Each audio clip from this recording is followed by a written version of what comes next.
Well, in today's Wellness Wednesday, sponsored by Advent Health, diet and exercise are essential to maintaining healthy blood vessels, supporting your heart, and enhancing overall well-being. Today, we're talking about how making healthy choices can help your vascular system. Joining us now is Dr. Pavan Kapadia, an interventional cardiologist at Advent Health. So welcome to the show. Great to have you here. Well, thank you. Good morning. I'm happy to be here. Yeah. So I'm an interventional cardiologist, but I like to think of myself as a heart doctor, a heart plumber. So I do pipe cleaning, roto-rootering. It's not the stuff I love to do, though.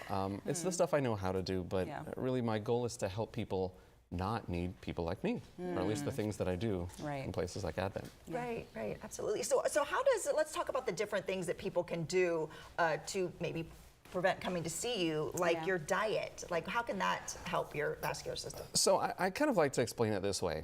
I want you to think about your heart kind of like a Ferrari, Maserati, a Lamborghini engine. If you had one of those, you wouldn't put any kind of fuel. You wouldn't just pull up to a gas station and put whatever is there. Right. You'd put in the best, high-octane, supreme, nitro-powered, premium Chevron with Techron unleaded fuel, right? Well, that's composed of a few things. Fruits, fresh vegetables, beans, lentils, legumes, nuts, berries, whole grains, healthy starches, things like couscous and quinoa. That's the stuff that our engines were always designed for. Now, on the other side, if you put in other things, kind of like diesel fuel into your engine, well, what do you expect to happen? Halfway down the road, your engine might start to stutter. And at that point, you might need to see a mechanic who might need to take you to the shop. Exactly. And so the whole goal is prevention.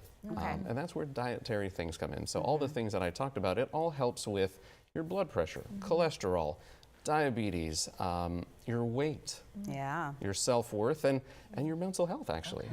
So much of what I do is working on preventable things. Things that if we had better nutrition, I think I wouldn't be needed.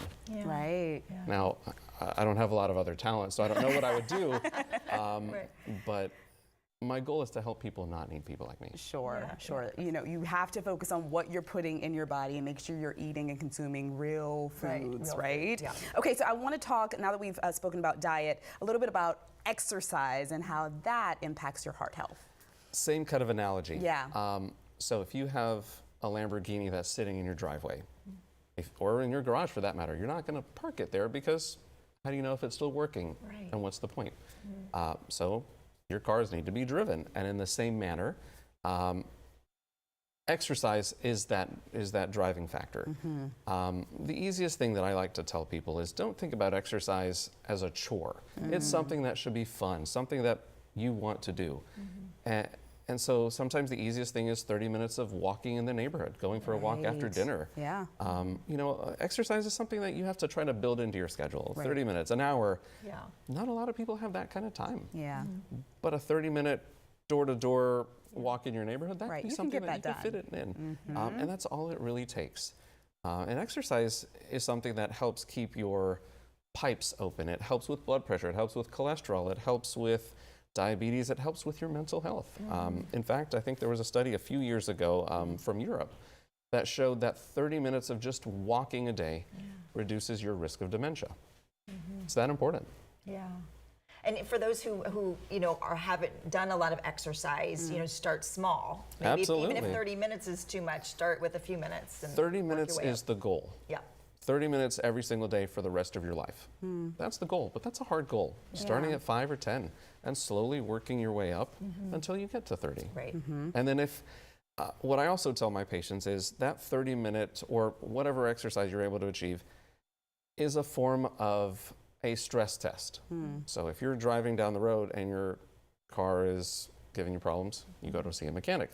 Same way. If you're doing some walking, biking, swimming, rowing, whatever it is, and you start to notice something doesn't feel right, stop. That's the time where you need to find somebody like me and say, is there something that's wrong? And then knowing your family history, knowing your background, and knowing your risk potential. So if you have high blood pressure, high cholesterol, diabetes, if you have a strong family history, if you or someone who has extra weight. Those are risk factors Yeah. that may contribute to cardiovascular disease and health. And that's the kind of scenario where you want to talk to your primary care doctor. And if they feel or deem necessary, I may be somebody that you may want to come see Yeah. or not see. Right. Yeah. Right. Well, thank you so much. This Yeah, has been so helpful. Yes, we appreciate your time. Yeah. And you can learn more by heading to the website listed on your screen, which is ahmgtampabay.com.